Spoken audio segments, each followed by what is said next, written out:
Au cours du mois de mai 2021, lors de mes recherches pour mon devoir de fin d'études, je tombais par hasard sur la bande-annonce d'un certain Free Guy qui allait débarquer sur grand écran le 11 août suivant. Immédiatement, la bande-annonce avait retenu mon attention car, même s'il restait vague sur le scénario, on y comprenait qu'on allait y voir des interfaces de jeux vidéo mélangées à des prises de vue réelles, ce qui a toujours été un kiff pour moi, et que l'on allait suivre un personnage de jeu vidéo prenant conscience du monde qui l'entoure. J'étais donc plutôt hype de prime abord. Le film est d'autant plus réalisé par Shawn Levy, un réalisateur canadien que vous connaissez forcément puisqu'il est derrière les volets de la saga La Nuit au musée, mais également la série Stranger Things, que vous avez probablement tous vu. Cependant, je le retiens personnellement pour son film Real Steel, sorti en 2011 avec Hugh Jackman, que j'avais adoré à l'époque parce que j'étais au collège et fan de robots. C'est un film très touchant qui se passe dans le futur, en 2020. Ouais. Ça y est les gars, on est vieux. Bref, au vu de la bande-annonce de Free Guy et de son réalisateur, c'était un pas décidé et curieux que je me rendis au cinéma de Cergy le 18 septembre 2021 pour aller visionner de mes propres yeux le dit film. 2 heures à une demi-douzaine de facepalm plus tard, je ressortais de la séance blasé et le visage écarlate. Les critiques à l'égard de Free Guy sont pourtant globalement positives, cependant, j'ai un problème avec ce film, avec le public auquel il s'adresse et la manière dont il traite son sujet. Alors, qu'est-ce qui a bien pu foirer? Je vais essayer de vous l'expliquer. Bienvenue sur la chaîne d'Apologie Numérique, et penchons-nous sur Free Guy de Shawn Levy, le film qui caricature le jeu vidéo moderne.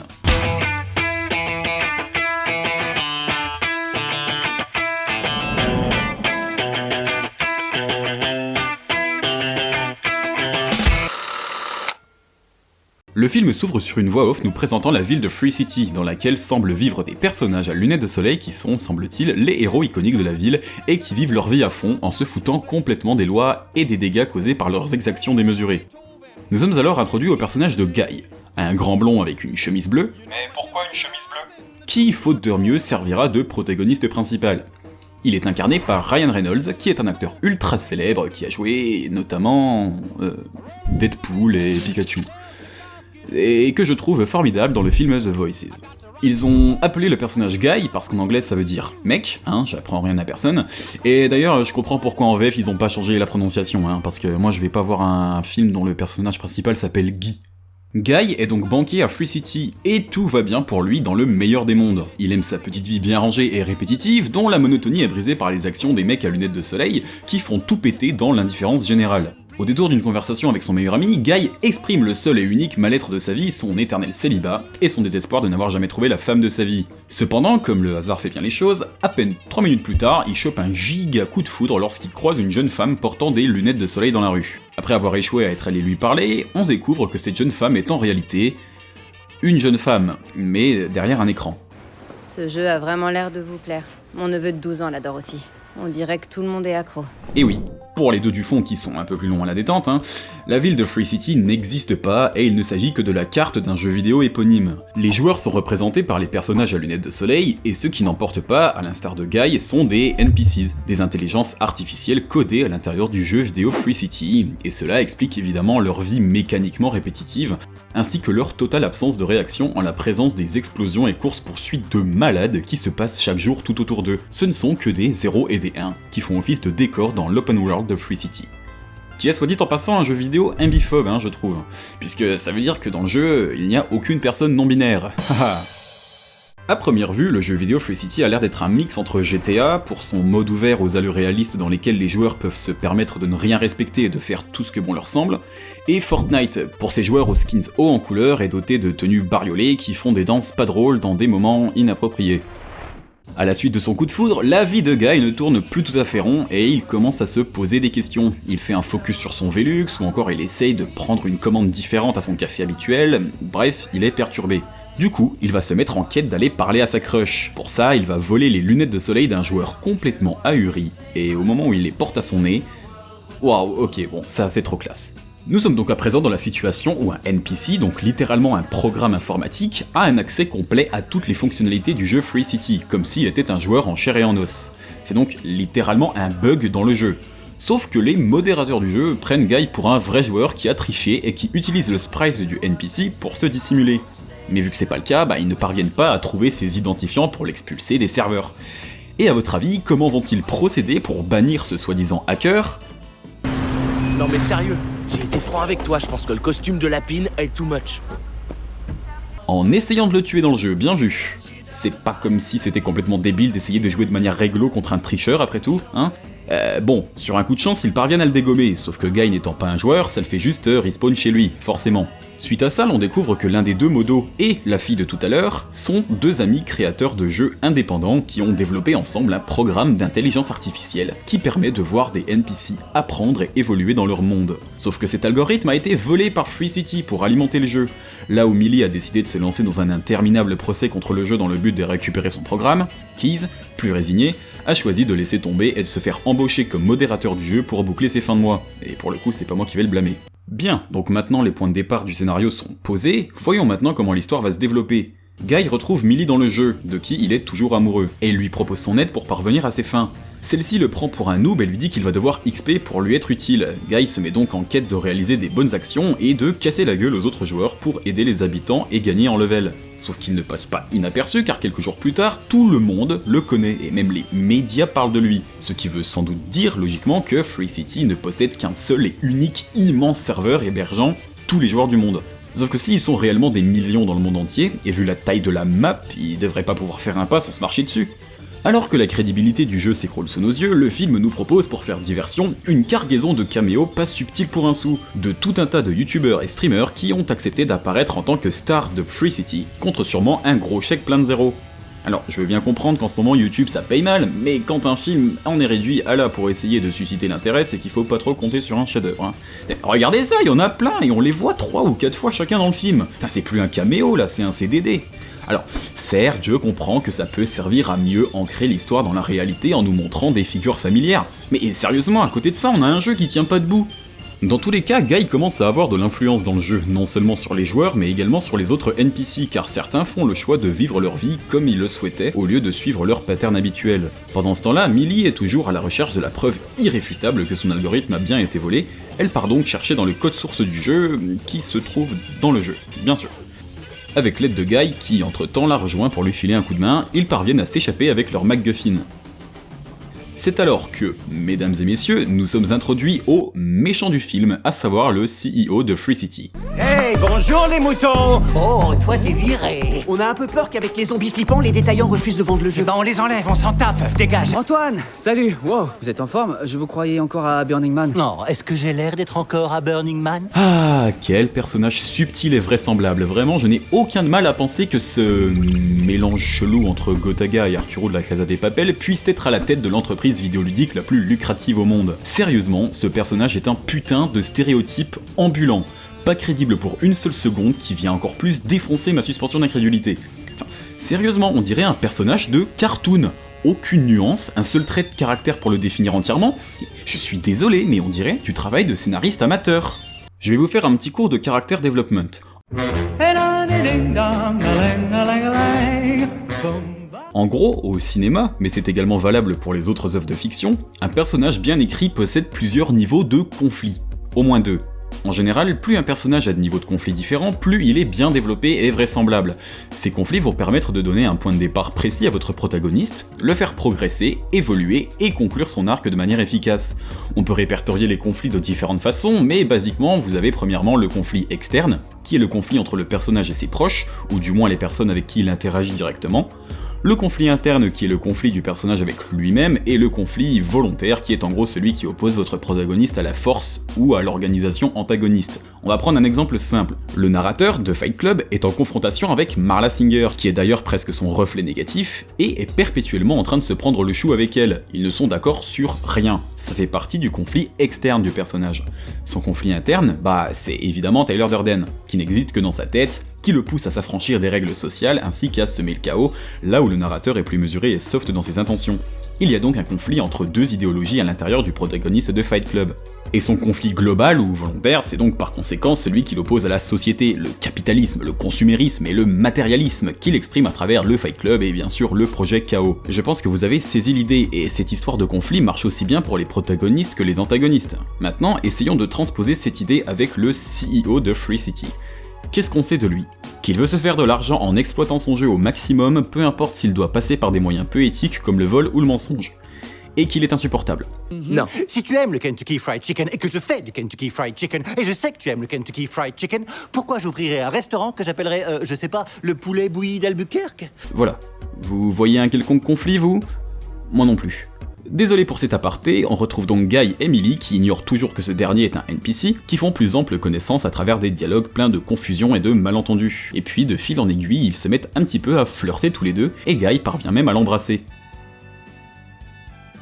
Et c'est à ce moment-là que Keyes comprend la vérité à propos de Guy. Il est une IA qui a pris conscience et qui confirme par ailleurs que le programme des deux amis a bien été volé par le CEO de Free City, car c'est ce programme qui a permis de donner à Guy sa conscience virtuelle. Keyes s'empresse donc d'expliquer la vérité à Millie. Guy, C'est la première fois depuis des siècles que j'embrasse un mec non toxique, et bien sûr, c'est même pas un être humain! y a même pas de bouton pour ça. Le souci étant que le nouveau Free City va sortir très prochainement, et que celui-ci va effacer Free City 1, et leur algorithme avec. Ils doivent donc s'empresser de montrer la preuve du vol aux autorités pour garder une chance de pouvoir récupérer leur projet. Ils vont avoir besoin de l'aide de Guy pour sauver son monde, et on arrive donc au moment où Millie doit révéler la vérité sur l'existence de son nouveau boyfriend à celui-ci, et lui faire comprendre qu'il n'existe pas. Donc je suis factice. Et tout ce monde est factice. Je suis même pas un personnage utile, je suis qu'un crétin qui fait partie du décor. Eh ben, il le prend plutôt bien quand même pour quelqu'un qui vient d'apprendre littéralement que tout ce qu'il croyait être réel ne sont que des 1 et des 0 dans un ordinateur. Quoi? Ma vie entière est un mensonge? Ah ben voilà autre chose, tiens.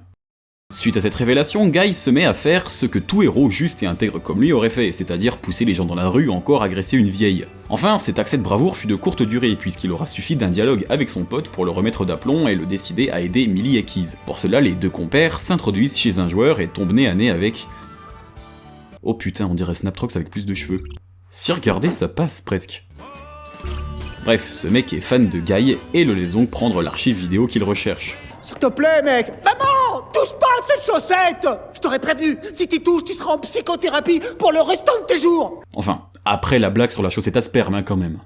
Heureusement qu'elle était là, celle-là. Le CEO de Free City est maintenant énervé après Guy parce que tout le monde passe son temps à le regarder sur Twitch plutôt que d'acheter Free City 2. Il veut s'en débarrasser et pour ça il faut rebooter le serveur de Free City. Mais au même moment, Millie et Guy utilisent l'archive vidéo précédemment volée pour confirmer que le programme de Keyes est bel et bien présent dans le jeu. Malheureusement, le reboot fait tout planter et Guy se retrouve amnésique, redevenu un NPC complètement normal.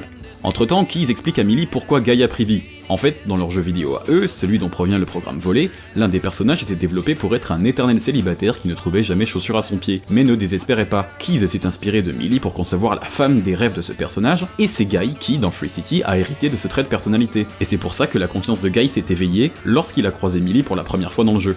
Heureusement, grâce au pouvoir de l'amour, Millie, dans un discours poignant, teinté d'émotion et non sans une touche de mécanophilie sous-jacente, parvient à faire renaître l'étincelle de vie artificielle de ce NPC qui, contre vents et marées, n'a jamais abandonné le combat et lutte toujours avec sa main de fer et sa chemise bleue pour que son esprit perdure. Attends, mais il avait pas dit qu'il y avait pas de touche pour embrasser? Après cette émouvante séquence, les amoureux découvrent que le monde du jeu de Keyes et Millie est toujours visible pile dans l'angle des stores vénitiens de la fenêtre de Guy. Putain, heureusement que c'est lui qui est devenu conscient du coup, hein, parce que s'il avait habité la part d'en face, on n'aurait jamais retrouvé le reflet caché. Pendant que dans la vraie vie, Millie et Keyes mettent au point leur plan pour récupérer le programme volé, Guy décide de rassembler tous les NPC habitants de cette immense mégalopole qu'est Free City.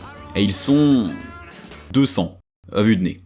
Et encore d'après la CGT, hein, pas d'après la police. À grands coups de discours émouvants, Guy convainc tout le monde de faire une sorte de mutinerie contre le jeu et de prendre leur vie en main. Il y a un monde là-bas où on pourrait vivre libre, où on pourrait décider de notre avenir, où notre voix compterait, mais on doit se battre pour ça. Ce qui contrarie les plans du CEO, bien évidemment. Pour répliquer, les développeurs et modérateurs de Free City décident d'empêcher Guy et Millie de rejoindre la plage, sans quoi ils auraient hypothétiquement accès à la carte du programme volé, si seulement ils trouvent un moyen de passer la mer. Pour cela, ils leur lancent littéralement des immeubles à la gueule, grâce à leur ligne de code de simulation réaliste d'effondrement de morceaux de décor sur les joueurs, sans doute. Un programme très connu en développement de jeu. Bien sûr, nos héros parviennent à s'en sortir grâce à l'intervention de Keyes qui possède des lignes de code d'élévation automatique de passerelles sur la route. Et les deux amoureux se retrouvent enfin sur la plage. Le CEO décide donc de jouer son ultime atout, Dude, qui, d'après les développeuses, ferait un super candidat de télé-réalité. Il a la moitié d'un cerveau, il a à peine fini, mais commence le téléchargement. Dude, c'est la version de Guy de Free City 2, un Guy qui possède le même visage mais qui est à présent ultra baraqué, et je pensais vraiment que ses muscles c'était du CGI avant de voir le making-of, tellement ce mec est une machine. En réalité, le visage de Ryan Reynolds est placé sur le corps de Aaron Reed, qui, je suppose, dans la vraie vie doit être passionné par la collection de timbres. Après une scène de dispute entre Keyes et son boss sur laquelle je ne m'attarderai pas parce qu'elle sert juste à démontrer encore une fois que le CEO est vraiment un personnage raté et que les dialogues sont écrits avec la voûte plantaire, le programme de transformation automatique d'immeuble en pont est lancé par Keyes, ce qui va permettre à Guy et sa copine de se rendre jusqu'à leur destination. Enfin, le truc c'est que les modérateurs dégagent tous les joueurs du serveur et que par conséquent les NPC se retrouvent seuls contre Dude. Bon, évidemment Guy se fait massacrer, mais au moment où tout semble perdu, il reprend ses lunettes de Deus Ex Machina pour une bonne dose de fanservice.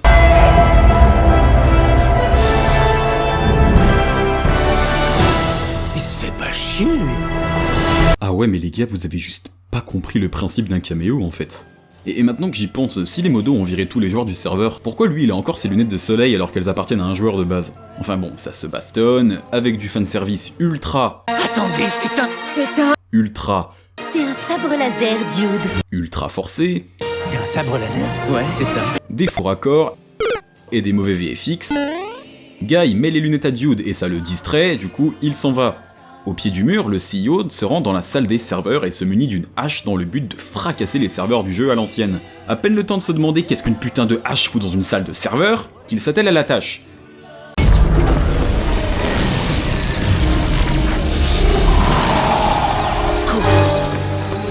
Ok, non. Non, là c'est trop. Je suis désolé, mais quand tu exploses un ordinateur à coups de hache, son contenu s'éteint immédiatement. Il se désagrège pas à petit feu juste assez lentement pour permettre au personnage de passer. Je sais qu'il n'y aurait pas de film sans ça, mais si la cohérence de ton univers est mise en branle par ton scénario, c'est que celui-ci est mal écrit. Scène de tension, discours émouvant sur le pouvoir de l'amitié, Guy parvient finalement à se rendre sur le monde du jeu de Millie et Keyes, comme on pouvait s'y attendre. Millie fait la morale au CEO, et puis il trouve un deal qui les arrange les deux. Tout est bien qui finit bien, les gens du monde entier se passionnent pour ce nouveau jeu, Millie comprend que Keyes a calqué la personnalité de Guy sur la sienne et qu'il est en fait amoureux d'elle depuis le début, et Guy retrouve son meilleur ami, et Free Guy est terminé. Ok, bon, je vais essayer de structurer ma pensée sur le film. Je vais commencer par ce qui m'a plu dans le film. Visuellement déjà, c'est quasiment irréprochable. Les décors sont très jolis, la lumière est vraiment bien gérée et rappelle vraiment un jeu en open world.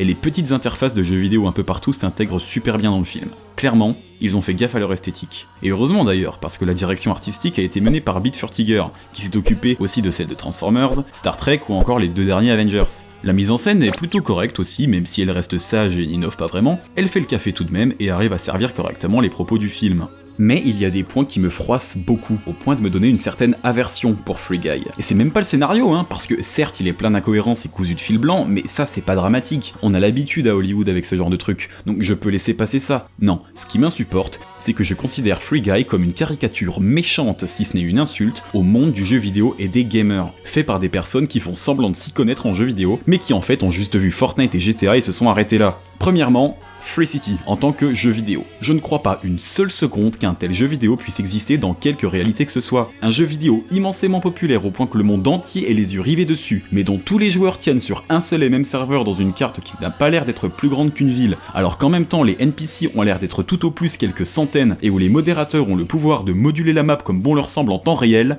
c'est non. C'est juste complètement invraisemblable de bout en bout. Et c'est quand même le centre du film, je le rappelle. Ensuite, je sais pas si je suis le seul, mais je trouve que Free Guy possède une vision du jeu vidéo, et plus particulièrement de ses joueurs, très négative, au point d'en devenir insultant. Je veux dire, comment sont vus les joueurs de jeux vidéo dans ce jeu? Comme des no-life décérébrés qui n'ont qu'un seul passe-temps, avides d'ultra-violence et de carnage, qui adorent ridiculiser leur avatar, et qui se masturbent dans des chaussettes. Prochainement, Free City 2. Plus grand, plus violent, plus charmé. Free City 2, le carnage. Commandez aujourd'hui et obtenez le pack démolition. Terminé? Et les personnes qui possèdent ces jeux vidéo sont vues comme des connards véreux et arrogants. Il t'est jamais venu à l'esprit que certaines choses ont bien plus d'importance que les chiffres? Qu'est-ce qui compte plus que les chiffres, petit? Le pognon? Yo, tu veux un scoop, vieux? Le pognon, c'est toujours des chiffres. Rien ne compte plus que les chiffres. Je ne peux pas m'empêcher de voir Free Guy comme une caricature des joueurs de 2021, mais qui est pourtant une vision proche de celle que peuvent avoir les médias mainstream à leurs propos encore aujourd'hui. Ce qui m'amène encore à un autre problème, à qui s'adresse ce film? Quel est le public cible? À première vue, je dirais la famille, car bien sûr, Free Guy est lisse et calibré pour être absolument tout public, et dénué de toute scène ou message un tant soit peu subversif qui pourrait nuire à son image. Pourtant, qui sont les joueurs de Free City majoritairement dans le film? Qui va s'identifier au personnage et reconnaître ses streamers et licences préférées? Les gamers! Enfin, les ados ou jeunes adultes qui jouent aux jeux vidéo. Donc finalement, ce sont eux le public visé? Ben si c'est le cas, pourquoi est-ce que le film prend les joueurs pour des débiles accros aux écrans? Du coup je suis perdu. J'ai l'impression que le film essaye d'être pour tout le monde, sauf qu'au final il est pour personne. Il aligne les scènes lisses et politiquement correctes et le fanservice à outrance. Et justement, le fanservice, c'est aussi un truc qui me gonfle, particulièrement quand il est mal amené comme celui-là. Et pour bien faire comprendre ma pensée, je vais faire un parallèle avec un film assez similaire à Free Guy, mais selon moi meilleur en tout point, Ready Player One de Steven Spielberg. Je pense que Ready Player One réussit tout ce que Free Guy a échoué. En même temps, quand tu vois l'équipe de dingue qui a travaillé sur ce film Attends. Oh bordel de merde, sérieux?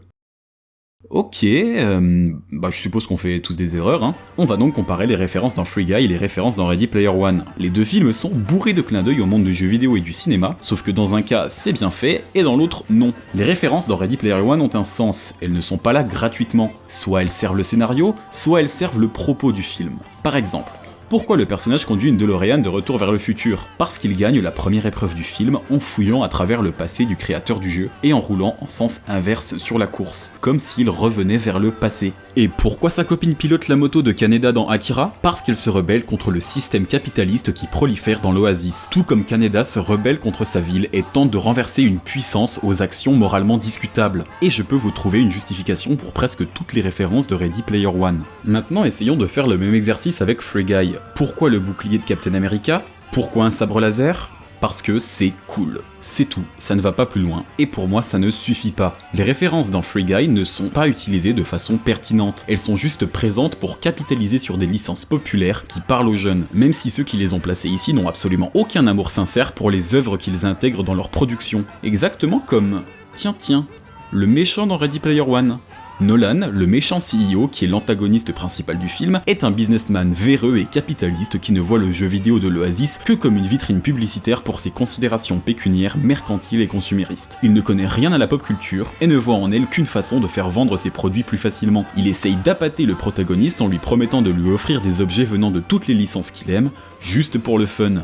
Cet antagoniste représente lui-même le fanservice, celui que Free Guy vous sert. Le fanservice opportuniste qui n'est là que pour faire joli et faire vendre des places de cinéma. Le fanservice qui n'a pas d'âme et qui ne transmet aucun amour pour les œuvres auxquelles il fait référence. Vous voulez une preuve supplémentaire? À la fin du film, Nolan pilote un Mechagodzilla. Et qu'est-ce que Mechagodzilla? Exactement, une réplique artificielle sans vie d'une icône de la pop culture. Le fanservice que critique et combat Ready Player One, incarné dans son méchant, est tout ce que vous sert Free Guy. Donc, comme le dit si bien Chris Evans, il se fait pas chier.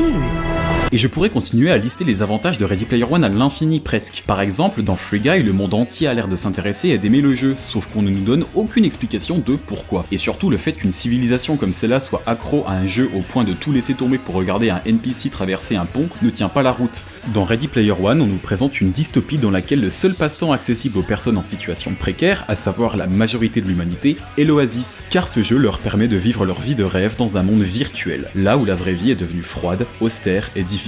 Dans Free Guy, on a du mal à croire que les avatars des joueurs aient autant d'aisance à se mouvoir de manière naturelle, parce que les joueurs sont sur PC, là où les joueurs de l'Oasis ne sont pas limités par le support de jeu, puisque le dit support est leur corps entier. Ready Player One nous dit que le jeu vidéo peut être un échappatoire lorsque la vie est trop dure, là où Free Guy nous dit que le jeu vidéo nous abrutit et nous rend assoiffés de violence. Les gens viennent dans l'Oasis pour tout ce qu'on peut y faire, mais ils y restent pour tout ce qu'on peut y être.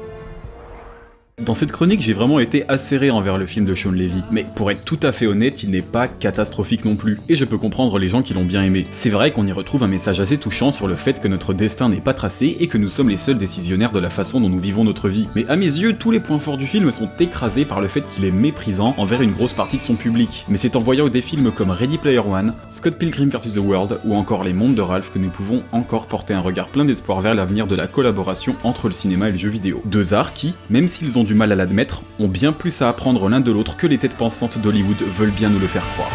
Salut!